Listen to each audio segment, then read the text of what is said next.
Awesome. That way, anyone who misses it, which I've already gotten a few people requesting the recording. All right, why don't we go ahead and start off with some introductions. So I'll quickly introduce myself. Some of you may recognize me. I'm Kirsten Arbide. I'm the program manager for the media and ad program at Plug and Play. And I'll go ahead and pass it over to Gia here to introduce herself. Hi, my name is Jie Zhu. I'm from Petrinovich Pugh Co. I'm the international tax partner here. What we do for our clients are very broad services, and our firm has been founded for 70 years, as our logo says. And our international group in particular serves businesses and individuals around the globe. Our clients are around the world. And so we work with people from over 40 countries at this point, and we help them with business structuring and with tax compliance and planning, and for both the businesses and individuals involved, both founders and employees. And a lot of our clients are seeking investment opportunities in US as well, so we help them with due diligence. And so in a nutshell, that we work with a lot of companies around the globe, and we hope that we can help you to understand what it means and how to operate your business globally. Thank you, Gia. And we've actually been joined by our rightful panelist, Dawn. I know you had some technical difficulties, but I spotted you there in the audience. So can you hear us, Dawn? Oh, we lost her again. Okay, we'll keep on going. I'll go ahead and pass it over then to Mark Steiner, our general counsel here at Plug and Play. Great to be here. Good morning, or for colleagues maybe in Europe, good evening. I'm general counsel for Plug and Play, which means I'm our in-house attorney, and we do about 200 plus investments per year, domestically and internationally. And I lead the diligence and negotiation for that. I have a team of in-house staff for Europe and Asia, but that's all to represent Plug and Play. So for you founders out there who are seeking to expand internationally, you really need your own legal guidance, but you also really need your own tax guidance. So joined by a wonderful tax firm that can help you, and also joined by a great US investor, Nick, and everybody will introduce themselves, but you've got a good panel of people to give you advice on growing into the US market. Awesome. Thanks for the handoff, Mark. And last but not least, we'll introduce Nick Larson, who's the general partner at Driven Capital. Good morning, everybody. My name is Nick Larson, serial founder turned technology investor based in the Silicon Valley, and excited for the chat this morning, which promises to be fascinating and fruitful. Awesome. Thanks, everyone. So I'll go ahead and kick it off. Nick, we'll start with a question for you. What are some common operational questions that founders have when they're growing to the US market? Yeah, sure. So business processes, they typically fall within one of three buckets. So you have your customers, you have your clients, and then you have your product, right? And a lot of them abroad will be the same as they are in the US. So if we think like hiring, making sure that your customers are onboarded correctly, how do you charge your customers?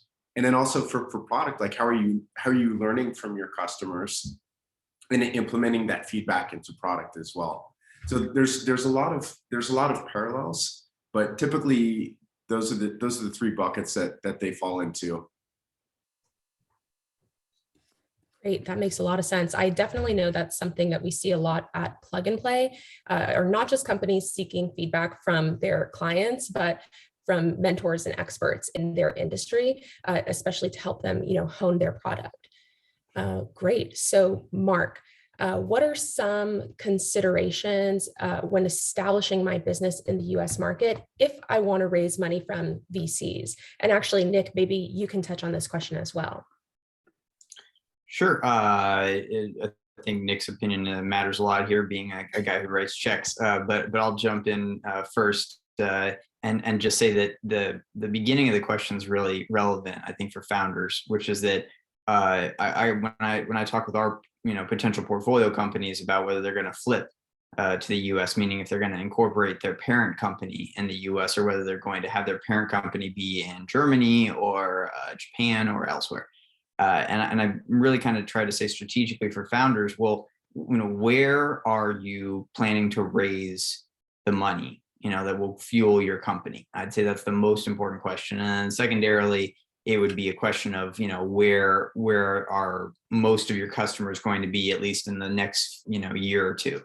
But most important is the financing, because depending on if you want to invest, if you want most of your investors to come from the US, I would say that still at this point, most VC firms in the US do not necessarily have as much of an international reach. Now that's very dependent. There's so many major VCs. I think Index Ventures, huge presence in across Europe and the US, but a lot of VCs will want their portfolio companies to be Delaware C Corps here in the US, and that's for ease of governance, to understand, and a lot of other elements of law which relate to the VC firms being comfortable with their portfolio companies in terms of the rules of how the company will operate and how the VC will work with the startup, and financial terms as well, and just everything being set up in a way that they're comfortable with. So if you're planning to raise money from US-based VCs as your primary source of fundraising, then I think you do need to give heavy consideration to flipping and having your parent company be in the US, which we'll get into other questions about operationally. What do you do with your old company? But I'll kind of stop there and kick it over to Nick. Yeah, no, Mark hit it on the nose. From a structural perspective, that's exactly the case. Oftentimes companies, even in the US as well, they'll initially structure as an LLC, but need to be structured as an S corp or a C corp in order to sell stock, which is an important and frankly, transition from an LLC to an S corp or C corp is not difficult. It just takes extra paperwork, but it's something that you want to be compliant with. So aside from formational structure, like Mark had just mentioned, it's also strategic.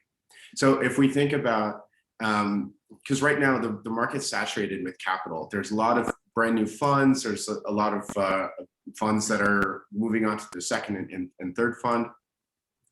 And so that's good news for startups. But it also means that investors need to be more creative. And by that, I just mean, like, what are they adding aside from just capital? So if companies are based in the US or structured in the US or have a parent company like Mark had mentioned, then the fund or the firm can be super helpful. So for example, like we're looking at a company right now, they're essentially the Uber of haircuts, and they're doing about 500 haircuts a month. Pretty cool, actually, because they'll have somebody come to your house and style your hair. But because of our network, we'll be able to make some introductions and get them large projects with nursing homes. So we can take them from like 500 haircuts to like 5,000 haircuts, like almost overnight.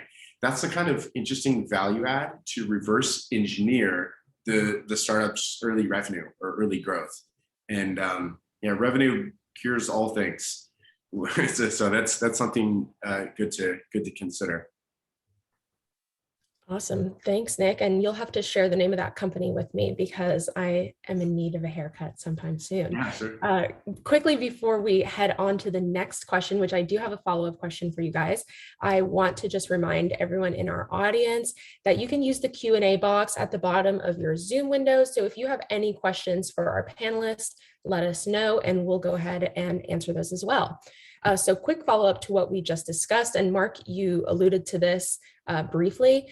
So how would one maintain operations and staff in their HQ country if their parent company is now based in the US? Sure. So I think I will definitely kick this question over to my colleagues at PP & Co, because there's a lot of really important tax considerations here. That is, I'd say, the most complex element to a startup expanding internationally. What matters is that you can have an operational subsidiary in, I'm being a little glib, but you can have an operational subsidiary in many countries, including maybe what you think of as a founder, you might think of as your home country. So again, I'll stick with Germany, no disrespect to any other country in the world, but let's say you start your company as a GmbH in Germany, and you're thinking to yourself, well, not only will I have a lot of clients in the US, and I think there'll be early adopters there, but most importantly, I think my investor base is going to be from the US. So, I want to flip, I want to have a parent company in the US. That's what my VCs are asking for. Well, how do I've hired some early employees and I've given them in Europe virtual stock option plan shares, or I've got key team members here in Germany, and maybe I only want one of them to come to the US for a visa or something like that. And I want to maintain my sales team and other things back here in Germany. How do I do that? Well, from a legal but not tax perspective, it's not as challenging. It's mostly the tax complexity, but from a legal perspective, you can have that operational company in Germany. You could have an operational company in France. You can have operational companies wherever you need to have boots on the ground, and have kind of the parent company just be not a shell. That sounds like a dirty word, but it's like that can be the company that is there for governance. It's there for the entity that the investors and your cap table is established, but it's not necessarily, it could be a company that has many employees as well, but it doesn't have to be the only company that has staff. But there's a lot of tax considerations there. So I'm going to kick that over to my colleagues at PP & Co. So I just want to add that normally we start with what are their business plans, right? So a lot of structuring that, even though I'm in tax field, but I always say that tax actually should be the second layer consideration. You really want to look at what's my business, what's the goal, right? What I want to accomplish, and what other major issues I have out there. And once you nail those down and say, okay, this is where I want to be, and this is from legal and other perspective that we want to structure be. And then from that point, that we take a look at your overall tax efficiency and to see, okay, can we tweak something?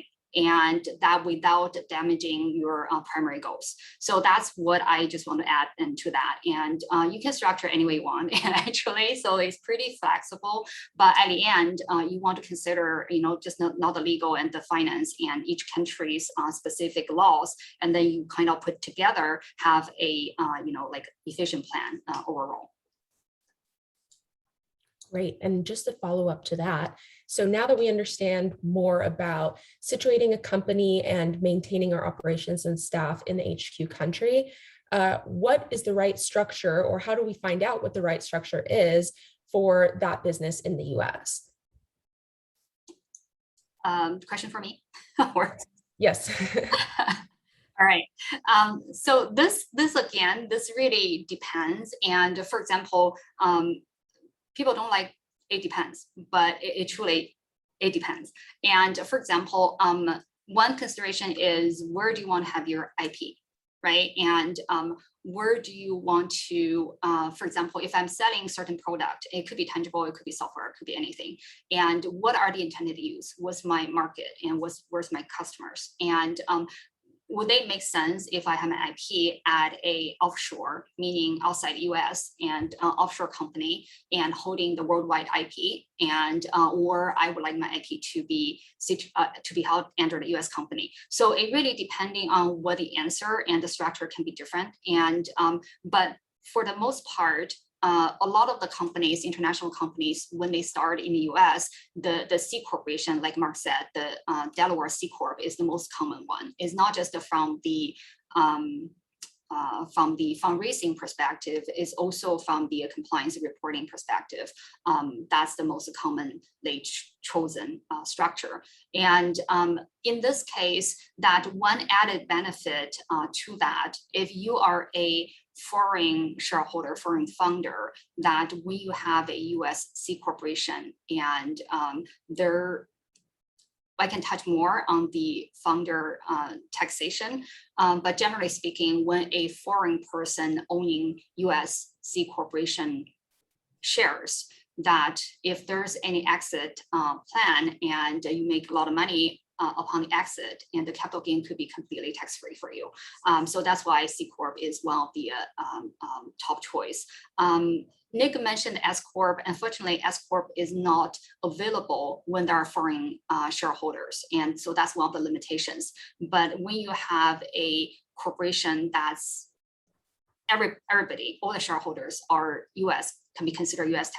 taxpayer, then it's working. And it has its own tax benefit because with a C Corp, there are actually 2 layers of taxes. The company pays taxes on its profit, and then the shareholders pays taxes on the dividend distribution. So there are 2 layers. With S Corp, is the shareholders only pay 1 layer of tax. But of course, depending on which state you're in, there could be additional state consideration. The one other structure we also see, which Nick mentioned as well, is the LLC, and it's often being structured as a single member LLC. And when we do nothing, meaning that when by default a single member LLC is a disregarded entity, when we say disregarded, it really means that it's kind of transparent from a tax perspective. That if I have a foreign parent or foreign single member owning the 100% of the US LLC, that's considered a single member LLC. In that case, by default, this single member LLC does not have much tax filing in US, but the foreign parent needs actually report or file tax returns directly in US. And so that's a lot of times that generates a lot more, I guess, complexity in the reporting, because in that case, the form being filed is entirely different from how we file a normal US C Corp tax return. And also the foreign parent are required to disclose its worldwide total assets, not in detail, but the numbers and the worldwide revenue. So a lot of foreign companies do not like to do that. So in that case, when they're not willing to disclose their own information, what they could do is, like Nick said, that with the single member LLC, elect to be a corporation for US tax purposes. Then in that case, all the reporting will fall back to a normal C corporation. Great. And we actually have an I would audience just jump in question. really quick. It was a really good answer with a lot of great information to unpack there. You know, from my perspective, the investor legal perspective, what G's talking about is that things are circumstantial, and she also mentioned that tax, as they kind of say, generally speaking, doesn't wag the dog. You don't have the tail wag the dog. So what's important for a founder is, are you trying to raise money in the US, or are you just trying to operate in the US? If you're trying to just operate in the US, an LLC subsidiary of your German parent company or your Japanese parent company is going to make a lot of sense, because you're not trying to raise money through the subsidiary. You're not trying to get a check and they wire money to your US LLC. That's not how you want it to be. You want your cap table, your stock, all of that, your parent company to be in Germany, because all your investors are from Germany. So if that's the case, your operational subsidiary is probably best to be an LLC structurally and as well as tax reasons. If, however, you want to raise money from VCs in the US like Nick, then you need to think about a Delaware C Corp as the parent company. And then you might change the form of entity that you have as the operational subsidiary in what was your home country. Awesome. So we have kind of a case study question that maybe all of us can address. I think this was directed towards Gia, but Mark, what you just mentioned might be relevant as well. So Ravinder from our audience says, our company is a C Corp registered in Delaware, but we have international aspirations and developing markets in Brazil, India, Africa, and Asia. What should we be careful about? If you could shed some light on this. There are a lot of things, and so depending on how you set up the operation in various countries, and are you sending people there? Are you hiring locally? Are you hiring like contractors? And first of all, that we need to consider is, are you triggering the permanent like establishment rules there locally? Will you be considered by the local countries of doing business? And each country have different rules, and sometimes, you know, like having a employee there will trigger not just the payroll reporting, but also local income tax and compliance, and sometimes may not be. And having contractors could trigger some companies' compliance requirement, and some may not be. So really have to work with local consultant and or local advisor, and to find out the local rules. PP & Co is a member of Prime Global. We have that's an international accounting association, and which has members in over 90 countries. And so we often, when our clients have expanded to foreign countries where it's best their intention to expand, we will engage local advisors and really talking with them about what does it mean if we plan to do this, and can we tweak it, and can we have different plans? How do we best structure locally? So that's one consideration, is what tax issues you're going to trigger. And the second issue is a transfer pricing. And when you have multiple entities across the borders, and especially often this is over 100% of the time that there are related party transactions, depending on what the purpose of each local operation. It could be an R&D center, it could be just local like marketing, right? And it could be some other type of support, some other services. But there's often like transactions really between related parties cross-border. When that happens, that the transfer pricing concept is super important. And what it truly means is just, okay, we're related, but can we just set the price to whatever we want? The answer is clearly no, you cannot. And there are certain guidance from not just from the US perspective, there are actually the similar concept in a lot of countries, that when you have related party transaction doing business with each other and across the borders, that what you need to do is really looking at what type of transaction you're doing together, and what type of pricing you're set. Is the price kind of arm's length, right? Meaning that if I'm getting a R&D service, I'm engaging a unrelated third party for R&D, what price I'm willing to pay. So essentially that there are several different types of method you can use to determine the transfer pricing, but essentially you could come up with a range. Okay, based on the circumstances and based on the transaction type and some other factors and the industry, what are the range of the price I can set, which will be in compliance with multiple countries. Is generally speaking, like for example, in European countries, that the markups is often higher than what's in US or in Canada. And so this really is a, how do I say that, and pretty tricky issue. So that would be something that I would say highly suggest that people to consider when you set up operations there, globally, and also, helping each other to, provide services or sell product across the border. I just want to jump in again, really good content. That's a really in-depth answer. And transfer pricing, I'm just going to make a high-level comment about that, and one other high-level comment about going to other countries. So I think as a founder, you have to think, when you're thinking high-level about tax, I think you need to think about how you want to avoid double taxation. And if we're thinking very high level about this, every government in the world wants to collect taxes, and they want to collect taxes as much as they can. They need to pay for things in their country. They, however, also have a public policy perspective of wanting to attract businesses.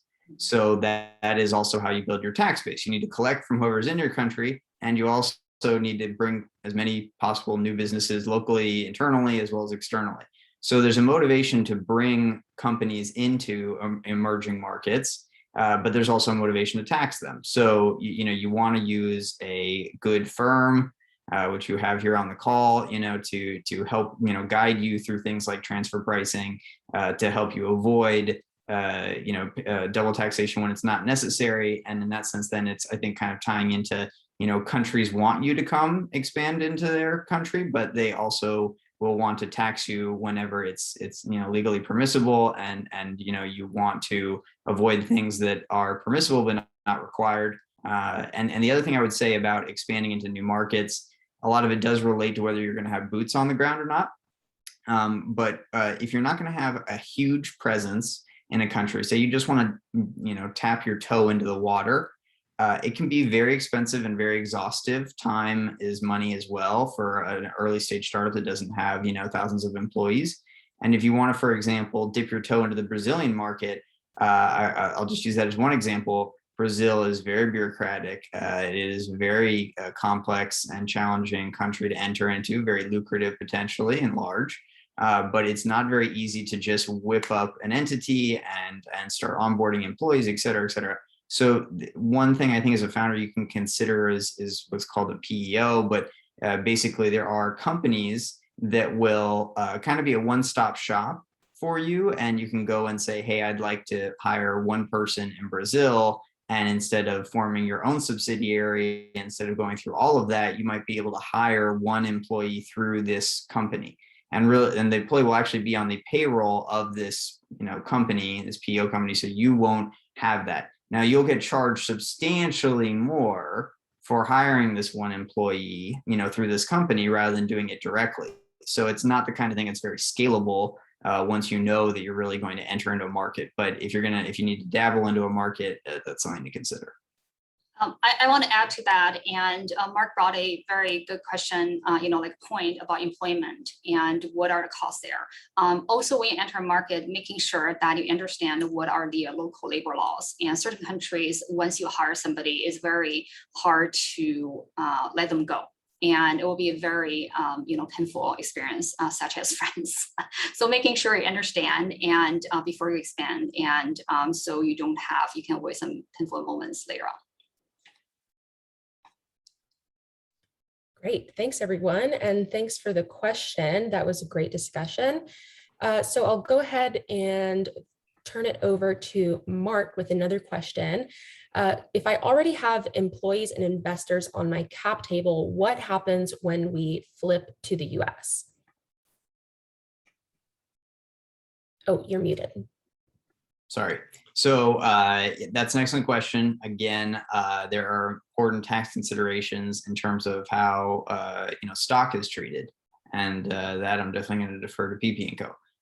But this is one of those things where I think communicating with your investors is very important as a founder, because it's not necessarily going to be frictionless.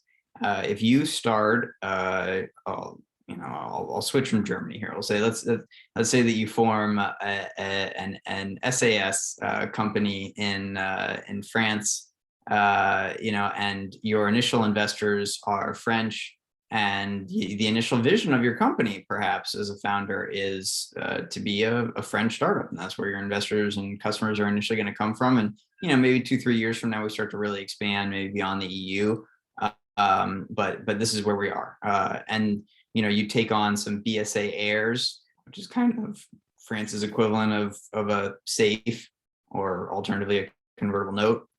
So kind of early stage convertible security. So let's say you've got some angel investors with BSA heirs, and kind of like I said, what you've communicated about your vision for the company, and then you decide actually, got some really promising traction in the US, and also have some really promising inbound interest from Nick's firm, Driven Capital, or other VCs here, and really want to think about doing a Delaware C Corp. Well, your angel investors, on the one hand, angels, I think, are generally speaking going to ultimately defer to whatever a founder says and asks them to do.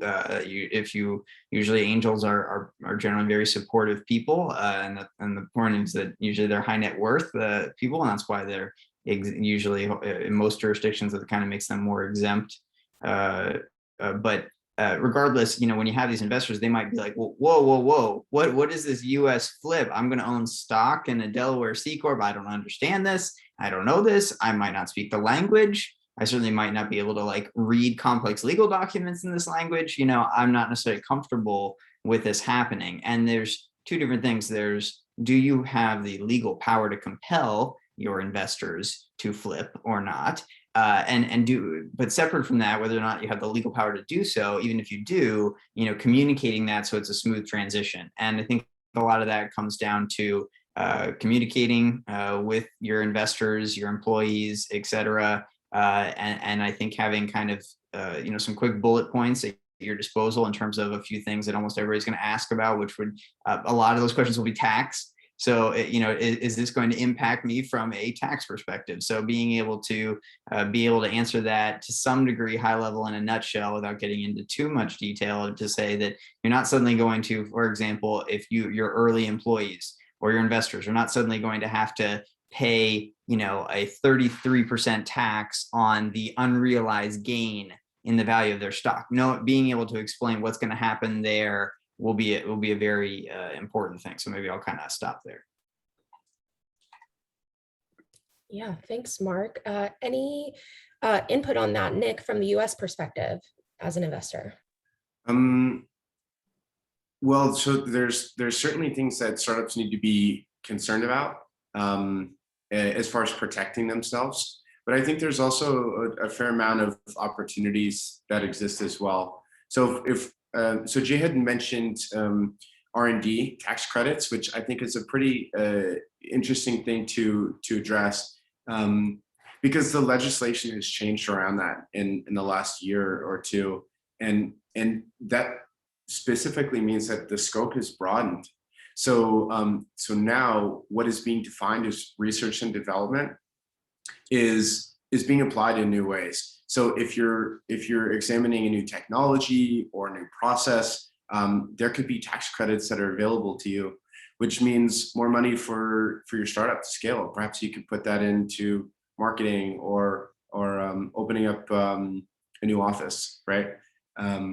So I think there's obviously considerations on both sides of the fence, but having a really solid partner in the space, like with PP & Co, would be the best way to start when you're examining those different opportunities. Awesome, thanks. And another question for you, Nick. What type of reports or metrics do investors want to see, and how often? Well,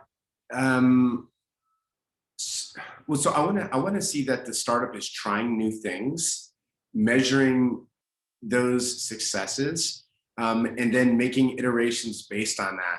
So like probably the most important metric I would say is the customer acquisition cost. And obviously like LTV or lifetime value. But if we think about driving early stage revenue, and frankly, as a founder, that has always been my bread and butter, is driving early stage revenue. If we're spending $1,000 a month on Facebook ads and we're getting high conversions, and that's turning into $3,000 a month of new revenue, then as an investor, we can just pour money on that and it'll scale and be successful.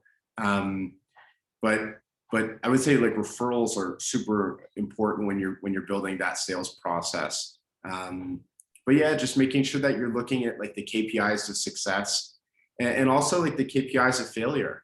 If you, as a startup, we want to be nimble and get the low-hanging fruit, which is kind of just a term for like who's in your network of decision makers to truly drive the new conversions.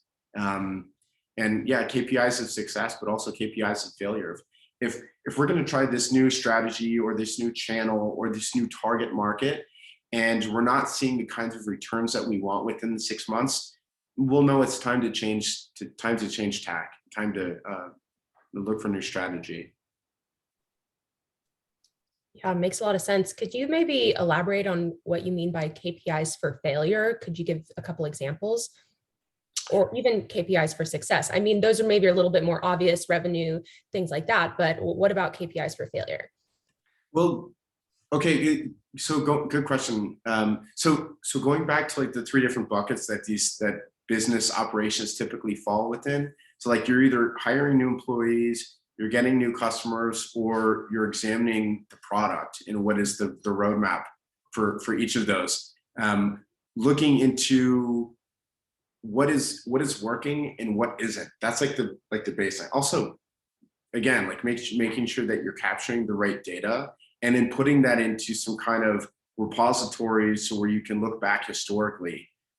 It'll give you, think about it as a founder, like if you're in a room and there's no lights on, Data is like flipping on the switch, and it's like, wow, okay, now we know where we're going, which can be like super helpful because it can be, there's so many challenges, especially in like early stage technology, with the added challenge of scaling to the US for our international teams on the call. But yeah, making sure you're capturing the right data, I would say is crucial. I hope that answers their question, Kirsten. Yeah, that definitely makes a lot of sense. And something I think that a lot of the companies, especially the earlier stage companies that we work with, are looking to establish while they're going through the plug and play program is figure out what are the correct KPIs that they're wanting to set up for themselves and how do they keep track of that data. So another quick question for you, Nick. When do you suggest that a company consider adding a CFO? Typically, well, before you have a CFO, I would strongly recommend having somebody on the team that has a finance background, just so that you can make sure to incorporate correctly and set yourself up and have a good foundation. But typically, like once you have an MVP or minimally viable product, that's typically like the inflection point when it's important to get a CFO. Yeah, I would say that. So I want to add one quick note here, and just give you an example how important somebody with finance background or with very solid finance background can help is in one case, I know a company is actually my client that they got funded and have VC come in. And I'm not sure why that was slipped through the VC's due diligence process, but actually the company, the office manager did not have much financial and tax background and did not know how important it was to make the payroll taxes payments timely. So they owe quite a bit to the government, and that was found out later, and the company actually kind of floated from that point on. So it's important that you thinking about all aspects of your operation, making sure everything, all the knots are tied, and do not let things slip. And to build on that as well, we've passed on companies because they didn't have their finances in order. I think one of the reasons that the monthly recurring revenue or any kind of subscription service is really pretty popular is because of financial projections, and that in turn can underscore the financial health of the company. Yeah, so again, to Gia's point, like the sooner the better. Got it. That's great advice. And I just also want to quickly give a reminder to our audience. If you do have any specific questions for our panel here, another case study question would be great. Go ahead and just send that below in the Q&A box, and we'll have a little bit of time to chat about it. All right. In the meantime, Gia, I have a question for you. If I have several entities across different intercompany transactions, how do we set the price for these transactions? Okay. It depends on what type of transactions. And so there could be, if you're selling tangible properties, let's say one company manufactures and the other company purchase it. Let's say, just give you an example. We could have a Chinese company and manufactures some 3D printers, and US company would be the kind of the marketing arm for the US market. In that case, there could be two ways normally to set up the transactions. One is the US company could purchase the printer from the Chinese manufacturer company and then resell in the US market. This is one type. It involves tangible properties transaction. And the other type could be, okay, the US company, we do not actually purchase the inventory, but we help to do the marketing. Okay, we will provide customer service to US customers. We'll provide the marketing services, and so we do more the soft skill ones. but without touching the printer itself. So depending on which way you go, the transactions are being considered differently for the pricing. For the tangible part, that but doesn't matter which one, okay? It still goes back to the principle that it needs to be arm's length, as if you are doing the business with an unrelated third party. With the tangible side, it could be considered that if I'm selling, the Chinese company is selling the product to another party, what's the general markup there? What's your gross margin from that product sale? And if it's a service, often we use cost plus as a determination. Cost plus is really just, okay, my US arm is the service provider, and we primarily just serve our parent company. However, we do not want to be perceived as totally dependable on my foreign company as my income source. And so to prevent, actually, one thing I want to mention something actually very important is if the US company is being perceived as an extended arm of the foreign company, and the US company is not being sufficient to support its own economics, then any revenue the foreign parent generates from the US market and could be bring under the US tax regime. And but with the right transfer pricing, with the right setup, that that part of the revenue could be excluded from US market.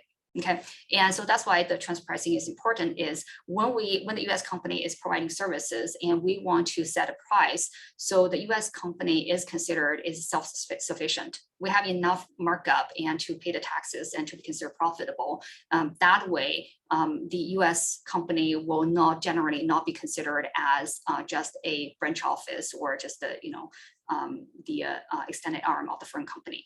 And in this case, that is very important to know. If your US company is providing services, especially if you're dealing with customer directly in the sales side, that the US company should not have the power to determine on the contract terms, should not have the power to sign any contracts on behalf of the foreign company. So that's one very important point that to know. So a lot of times, just to add, a lot of times with the services, depending on which industry, depending on if you're doing R&D, you're doing marketing, the markup could be a little bit different. And so when you're at the startup stage, it may not make sense to do a full-blown transfer pricing study because it can be very costly. But while you grow, especially while you are getting into multiple countries, it's super important and to get a formal study done. And it could serve multiple purposes. I would just add one high level comment again. As you can tell, transfer pricing is a complex topic. You really need a tax advisor.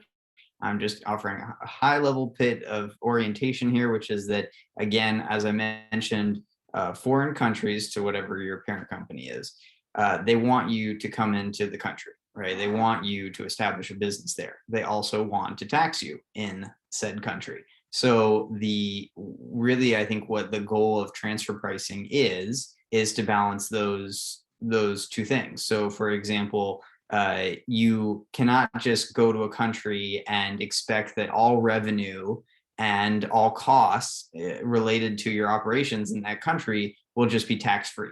There will, well, let's find a way to not pay any tax, zero tax in a foreign country that we operate and sell in. Not going to happen. But is there, generally speaking, do you need to pay full double taxation on, let's say you have $1 million of profit, in Brazil, or even $1 million in gross revenue?